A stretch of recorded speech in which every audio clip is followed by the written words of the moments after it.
Rahul, I've heard him for 20 minutes and I hope he'll give me 20 seconds before he interrupts me. What is the problem about? Let me first define that. This is a mansion of moral corruption, like you rightly said, built upon the corpses of Delhiites who were screaming and shouting for one oxygen cylinder.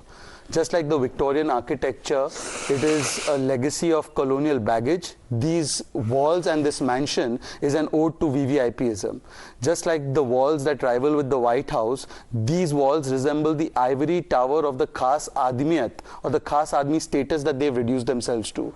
And the Dior white marble that has been put instead of the Makrana marble, well, that represents the whitewashing of the political promises they made on an affidavit that we'll remain an Aam Aadmi. And finally, this is not just about the renovation of 45 crores, it is about the refurbishment of an entire political ideology which basically said we will not indulge in financial corruption. They did that. They said we won't indulge in political corruption. They are now with the Congress and Lalu, and then they finally went and did moral corruption, the most obscene kind of expenditure being made at the peak of COVID.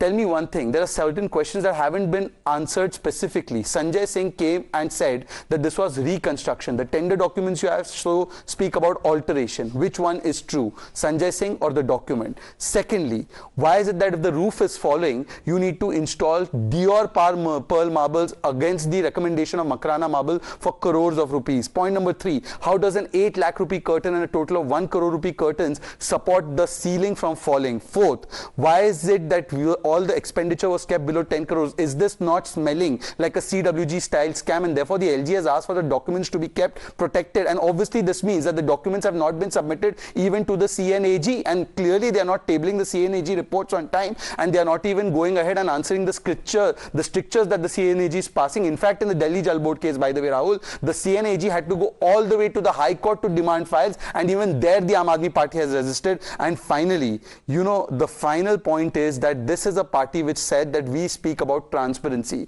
The most transparent thing they could do is not beat up your journalist outside with bouncers, but to open their mouth officially and come officially on your show and open their house rather than make you show the pictures of this house. Dr. Shehzad Poonawalla, sorry. Let me ask you a simple question. They're drawing a comparison. They're saying, look, at the height of COVID, the Central Vista was being redeveloped. Right. So redevelopments happen.